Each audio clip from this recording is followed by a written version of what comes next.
G'day Kim, how are you? Hi, I'm good. It's been a while. I know, I'm a bit out of practice. I have to see how I go. Well, look, we've got plenty on, so there's plenty to talk about. There is. But the new High Court case around redundancy. Yeah, this will be a bit of a game changer, I think. So we'll talk about that next week as our main topic. I think it's worthy of a main topic. I think it's worthy of it. But this case, so High Court decision that we found out about today, which will turn redundancy on its head potentially, in a way. But it stems from a Fair Work Commission unfair dismissal where the employer said these were genuine redundancies. The number of employees said, well, no, you didn't look at other opportunities for redeployment within your contractor base. Yes. And so the High Court have agreed that an employer is obligated to look at contractors and if the employee can do the work of a contractor. And just imagine this labour hire contractors, it really is a bit of a change, isn't it? Because we've always known you've got to look at other entities within the group across Australia. Yeah. But for instance, in mining, construction and places like that, this really does change it quite dramatically. So, that'll be our main topic for next week. What we were going to talk about is the continuing changes of our state Labor government desperately trying to make voters like them, which is impossible, but only more impossible for the Liberal Party. It's a race to the bottom because they've agreed with this idea of having... You are allowed to work from home 2 days a week, of course, only if it's reasonable for you to do it, which means it disenfranchises a third of our working population, and for which there is no industrial power to do it because Victoria has deferred its state powers. Yeah. It is just a vote grab. It is just crap, isn't it? I'm devastated by the nonsense that comes out of the Victorian government and opposition, and this is just another example of I'm sure there are a few votes in it. Does that make sense? But I can't describe how difficult this particular issue is at the moment across workplaces. And trying to mandate it by government without a legal power just elevates the level of dispute that sits around working from home, what our entitlements are. It's really an unnecessary intervention in what is already a complex area for workers and for employers, and they should just butt out. I just want to make it clear, this is only proposed legislation. Nothing's been passed, but they are proposing. But I just don't see how they can when the Fair Work Act governs employment law. No, and they've deferred their powers completely to it and have done since 1993. So, but maybe they haven't read that part of it. We've got some great cases, I think, today. This is a case of Metcash. Can I say one of the things about the Metcash case, and we'll talk about the facts in a second, that really bothers me is I love the way the Commission looked at this. I love the way they took a very practical eye to it. Yeah. This was a person, and you'll know the facts better than I do, who wanted flexible work arrangements. Well, I think it's important to note that she started working for Metcash during the pandemic, so she's always worked at home. Yeah. But the main basis for her application was she's got a daughter with cystic fibrosis, and she didn't want to bring, or the risk of bringing in pathogens into her home that she may... But the medical evidence didn't say she shouldn't come to work. It just said it is a heightened risk. Yes. It doesn't say she couldn't go out the door. No, that's But true. Metcash thought, for reasons I can't understand, they didn't have to put up proper business reasons. Yeah, well, that was their undoing, wasn't it? and I guess this is the thing, a moment's reflection, this idea that we just have one rule. No, in discrimination law and all forms of law, you take individuals as they come. Yeah. In flexible work arrangements, you most definitely do it. But here it wouldn't take them long to have created or crafted a set of relevant factors that said, no, it is helpful to get her back to work on a couple of days a week so she engages with the team. There's good business reasons for it. But instead, blindly, they went down this path of, well, there's no medical evidence that says that she can't come back to work. And I thought the Commissioner's view on it was great. Well, the onus is on you, mate. They've already raised the issue of why it's unsafe for them, why they feel like that. It's really for you to put the business case. And they didn't. So there you go. The next case is a domestic violence case. Can I give you a little bit of background about what the law is? One of the issues about criminal conviction is many times a criminal conviction will not be relevant to the nature of the work you do. Sometimes it'll be a conviction which you're not allowed to even rely upon or use, that it's one that's disappeared. So you would have thought in most circumstances a finding of domestic violence. This was serious. This was a non-fatal strangulation in front of children. It was a horrible thing that occurred. But this is an integrity office the person was working with. Yeah. And obviously, in these circumstances, they said, no, it's even though this happened out of hours, it relates very much to the nature of integrity work that's being done, and to actually not deal with it would have harmed and hurt people who were the subjects of domestic violence. I thought this was a great decision, can I say? What gets me though, part of his job was to support victims of domestic violence. I know, we shouldn't laugh about it. I was trying not to say that, Kim. Oh, sorry. But that's why I'm saying it is the link, you know. You can't, a CFO has been charged with fraud. Well, it's a fundamental reason why the person can't be employed. So that connection is relevant because it fundamentally goes to the heart of the contract. And in this case, as you say, it can't get worse, can you? An integrity officer supporting people with violence and you're a perpetrator of violence, it's pretty much all over Red Rover, isn't it? Yeah. But look, interesting case because we're going to see more of those cases come up, and sometimes it's going to be relevant, sometimes it's not, you know. Yeah. Racial stereotyping. This could only happen in government, couldn't it? Can I just say? This is Hornburg in the state of Queensland. Unfortunate name. But this was a worker calling a fellow German worker Helga, which was which was seen to be a disparagement, and this was about a reprimand. Can I just say this? I don't know why anyone wrote anything about a reprimand, let alone created a case which had about 40 pages of decision. But the issue that came alive in this case is an interesting thing because this was a workplace that condoned this sort of frivolous name calling, even though it was disparaging, even though it could be hurtful to a person. It was at a low level and was condoned. And the doctrine of condemnation says you can't punish that which you permit. But they're not terminating, they're trying to put a line in the sand. Yeah. And the line in the sand was upheld, the reprimand was upheld. But I guess so many jokes that you and I grew up with, and we grew up in the time of Irish jokes, didn't we? And, you know, to the Irish people out there, we now say we're sorry. But it was such part of common parlance, wasn't it? 20 years before that, Aboriginal jokes were part of my family's upbringing, which were commonly made, were jokes about black people. And what they are is the thin end of the wedge. So when people do these things, it is an act of disrespect. And you can't let it pass, is my point. Yeah. We grew up in it, people said it, and we actually, when I was growing up, I didn't quite get what was wrong with it. No. I did by the time I was about 25, and I started to realise, I met my first Irish people and stuff and thought, yeah, they're telling the joke, but they can, but I can't. Does that make sense? Yeah. Definitely. But I guess part of the reason I raised this is, look, it was about a reprimand. It was a very low-level sanction that was given. But the part that bothers me is that this is condoned in a workplace, and you think, I think we're past that. Yeah. We should be past it, shouldn't we? This is a flexibility case. It's the Police Federation case. Yeah. Kim, interesting case because, you know, when you think about police, you think, how do they get flexibility? Yeah. Poor buggers. But this was about a prosecutor who'd been on a trial of working an 8-day, 10-hour fortnight. And at the end of that trial, the police said... Well, not even. They didn't make the end because he wasn't doing what was supposed to be done. And the police said, look, we can't go ahead.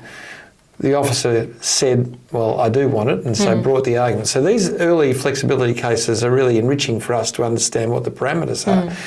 But his conduct was the issue that blew it, wasn't it? Because his conduct is he wouldn't do the residual duties. So he really wasn't doing the work that he was required to do, and they couldn't fill in as a prosecutor in the gaps that were there. Yeah. But once again, it's a great set of Fair Work Commission decisions, isn't it? At the end of saying, well, why are you both being so inflexible? Because on what you're saying, maybe a 9-day fortnight could have worked. Which they offered to him. Yeah. He refused it and then brought the application. Yeah. But isn't it nice to see, though, that we're seeing a very practical approach, because we're sometimes critical of the Fair Work Commission, but this very practical approach of saying, when you come to flexible work, you do need to be practical. You need to look at what could work given what was needed in the business and what the person... Anyway, useful. Reasonable adjustments case. Isn't this a case? Cameron and SBS. Oh, yes. I don't know how you remember all these. I've got to refer to my notes. let me tell you a little bit about this. I know about it, but because this is the bus driver. This is the bus driver. Okay, and the bus driver said, you know, I suffer from major depression. I'm a bit scared. there's places I pull up I don't feel safe. So I raised a whole series of complaints, which SPS took incredibly seriously. And can I just say, I put this case on because this is how you address psychological hazards. They immediately undertook a risk assessment looking at the nature of the role and the nature of the risks. They relocated the parking spot. They changed the ergonomics parts of the bus so that he was comfortable, and yet he still complained. Yeah. And he failed because they did exactly what the law requires, which is look at what the hazards are, identify the nature of the risks, use objective evidence then to satisfy them what are the interventions and controls, and then consult and do it. He still wasn't happy, but he lost. Well, to put it into context, this was an unfair dismissal, and he argued that he had no real or effective choice but to resign. Yeah, no, that's I should. So they didn't find in his. Yeah, see, I forgot that part of it. I guess we don't get many good cases on psychological hazards, and this is a great case about what you should do when someone raises a hazard with you at the intervention stage. Yeah. I thought it was just terrific. Do you mind if I chat about the next one? Because it's a really complex case. Counting on you talking about this one. Okay, good. This is Nicholson and MSF Sugar. This was an industrial manslaughter case that was brought in the Queensland Magistrates Court. And for reasons which don't matter, the industrial manslaughter charge failed and a Category 2 charge, which is still a very serious charge, continued. And the argument that happened in the Magistrates Court is the magistrate said, look, when this crane was operating, by necessity, you had to go off the work site as part of it. It's not part of the work site, you can't have the charge. And the particular is really creating a new charge. And it went to the court above on appeal, and the court above said, I think you got it wrong. Work site doesn't mean the site you're working on, it means workplace. What you need to do to work. I just love decisions like this about safety law because we work in a building, we have a floor that we work on here, but we go up on lifts, we enter on the site, we meet people in level 1 sometimes. Yeah. That's all part of our workplace under safety law. It's not the curtilage of a building, it's where and how we work, which is why working from home is a workplace. Yeah. So this is a highly technical decision I don't ask you to read, but what it does do is drill down on this idea of the narrowness of construction about what is a work site. And obviously it's been remitted back to another magistrate to make the decision. So it's been a really good case and a fascinating case on that. So what will happen with the industrial manslaughter charge? Has that gone? It's gone, gone. So it's now just a Category 2. Yeah, okay. Here's one for you, reasonable management action that's not bullying. This is Barrett and the Department of Treasury and Finance. I really like this case, and the reason I really love this case, it's a South Australian tribunal case, work cover. And I've been waiting for a case like this for a long, long time because we come up against this argument of perception of having been bullied or harassed at work. Yes. And insurers in Victoria will always accept a claim on the basis of perception. In this case, they didn't. They rejected his claim based on reasonable management action because there was conflict between him and a co-worker. There are a couple of complaints and investigations along the way. And then the person and the guy who's the subject of this then said some pretty horrible things. Yeah. So then he receives an investigation letter and goes off on work cover unfit. So the first thing, reasonable management action, which I was really pleased to see, even though there was a long history of tension between them, they still rejected on that basis. But the perception argument's brilliant because there was no event that he could point to that warranted him having that perception. No, I know the other part, so that's your part that you like. The part I loved is getting the timeline right. Yeah. Saying, okay, you raised this at the very time that you were being subjected. And we've done this recently in a case. You and I both had this discussion so recently where I said, let's push this button. At this time, this person did this. This was a sudden change in their mental circumstances that related to something that was fair. And on that basis, reasonable management kicks in because reasonable management action has two limbs. Was it fair to do the act that related to the management of the person? And was it done in a fair way? Tick, tick. Therefore, you suffer the problem at that time. The objective test applies. So it was good because it dealt with perception and said, okay, subjective perception early on, no, you can't attach it to a particular event or action, fail. Management, this is when management action started and it was reasonable, meh, no cigar, off you go. Yeah. So I just thought it was a great case. Yeah. And also, if that had have occurred in Victoria, they'd also have the usual and typical defence available to the... For the early parts, with the disagreement, the relationship failure, which is just great. Yeah. Okay, Good one. Now here's mine. What is our Victoria? I'm sorry if I seem to be railing against the Victorian government at the moment, but I am struggling a little bit. So here we've got something comes out that sets a code of conduct for how WorkSafe inspectors and everyone behave. Can I say it's about time someone did have a code of conduct for WorkSafe inspectors? We've recently had them go and bully a site on a psychological threat, and I just think, what's going on? This is only in relation to work cover. No, it extends to all people who work in that area of government, TAC, everybody. It's a code of conduct and how they deal with people who seek their assistance. Yeah, but it's only related to comp claims, not safety breaches. That's correct, so it goes to workers' compensation when a person, as a result of that, is dealing with any of those agencies. Yeah, so WorkSafe, TAC, self-insurer and the agents. Yep. It says you've got to behave with dignity and respect. Yeah. And it does that at the same time as it steals away everyone's rights to actually make a workers' compensation claim.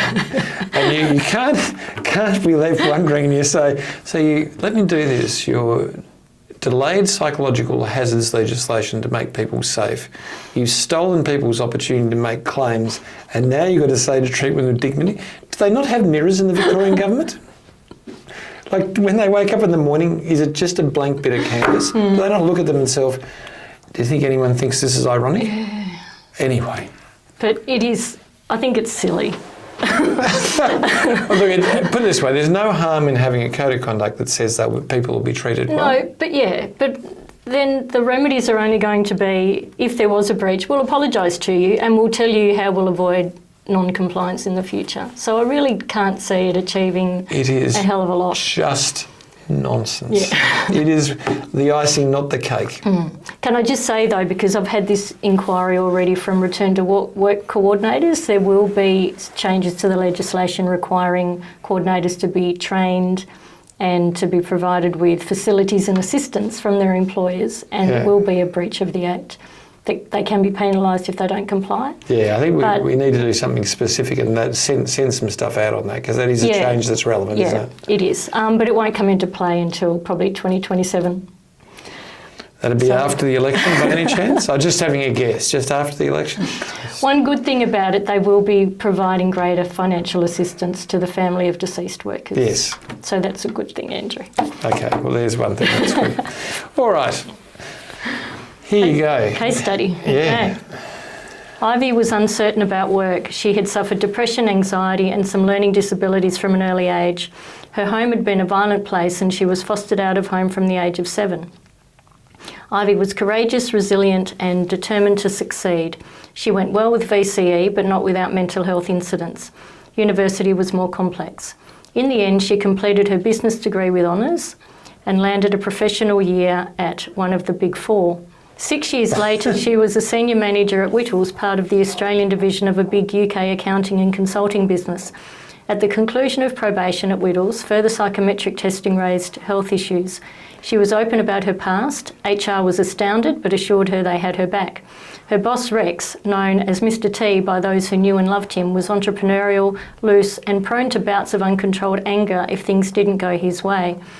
But Whittles knew his staff and clients loved him. That was true of his clients, but the annual HR survey suggested the contrary, as did HR records, including exit interviews, staff performance reports, absenteeism and time records, which showed his team worked 10% more hours than any other partner's team. Direct conversation with the staff was always the same. Yes, we love him, he works as hard, but he has our back. However, the data didn't lie. There was fear. In Australia, a falling out with Mr. T killed your career. Ivy was no wallflower. She didn't step back from people being aggressive. Her life had taught her that. Mr. T relied upon her. She was clever, would work without a break until the job was done, and never said no to work. Not only that, but she was also attractive, and Mr. T liked to have her next to him when he was hunting work. In a client meeting where he had failed to send on her advice, which she delivered to him 3 days before the meeting, he turned on her in front of the client and said, "Never fail like this again." She was shocked. She simply nodded, but when they walked out of the room, she confronted him. She told him he was shameless and dishonest, and he slunk away. In the days that followed, her workload decreased.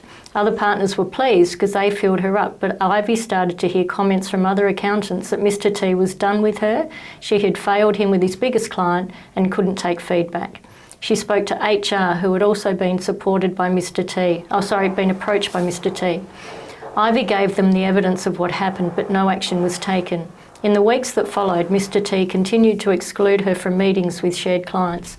The noise about her spread throughout Australia and also in the UK by acolytes of Mr. T. Her resilience failed. She was struggling to sleep, eat and find happiness.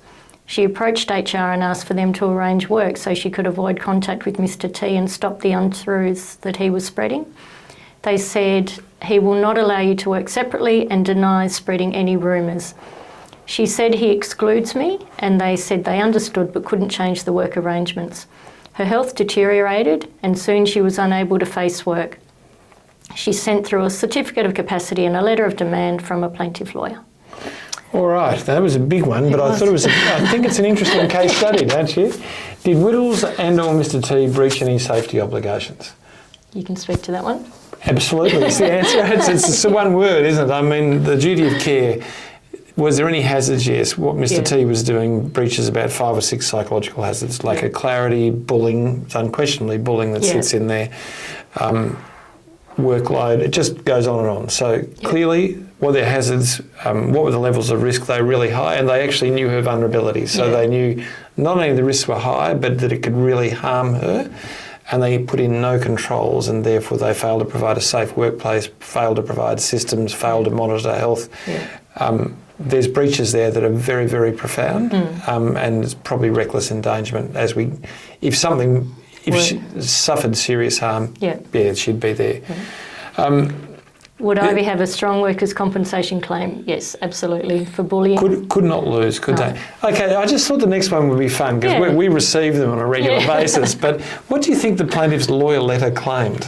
So she would be demanding an investigation into Ivy's complaints, requesting change in reporting arrangements for Ivy, and that they make reasonable adjustments to accommodate her. I reckon they'd go harder than that. I reckon they'd say hostile workplace.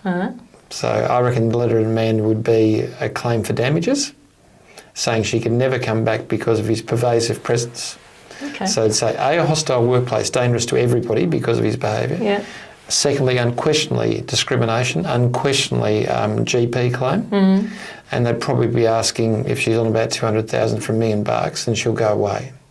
That's what I reckon they'd be saying. So it's interesting. So Kim and I work on different ends of the world, okay? So on a continuum, Kim is a creator and fixer of things. I'm a destroyer of things. So people come to me when they're really broke. People come to Kim and say, could you fix this up? So you're right. If we looked at a sophisticated plaintiff lawyer before things got bad, that's exactly what they'd do. They'd come and say, look, you failed an investigation. This would be to get to my letter, the second one through. You failed to do this, failed to do that. Please remedy these issues. Satisfy there's going to be a safe place to work. Advise us. It's exactly what they'd do. But if she's damaged, could never come back. And this is a clever, astute woman who knows the game. She's wanting money and she knows Mr. T has reputational risk. This goes live, completely damages the business. So you'd be saying all of those things, then you'd be saying it's reckless endangerment. We've spoken to WorkSafe. They would pull all the levers on this because if it's not resolved, they understand that WorkSafe, even if WorkSafe don't do something under Section 130 in Victoria and similar provision, they would go back to WorkSafe and say, you must investigate this because it is a serious wrong. And they'd give a victim impact statement, hand it over and say, look at what has happened to her. So then WorkSafe would be in this difficult issue where they would have to investigate and they would find all the failings that existed. And when really good plaintiff lawyers go, what they do is they just blow the world up. They'd also hire a communications business that would leak out the issue. And we've dealt with that on a regular basis where we find ourselves as a byline. Starts off in social media scales that there's been significant damage done, but suddenly a masthead picks it up and runs with it. So What do you think about the merits of those claims, though? Oh, yeah, should be fine. Yeah, if she actually brought a claim now, let's just go through what she'd get. Yeah.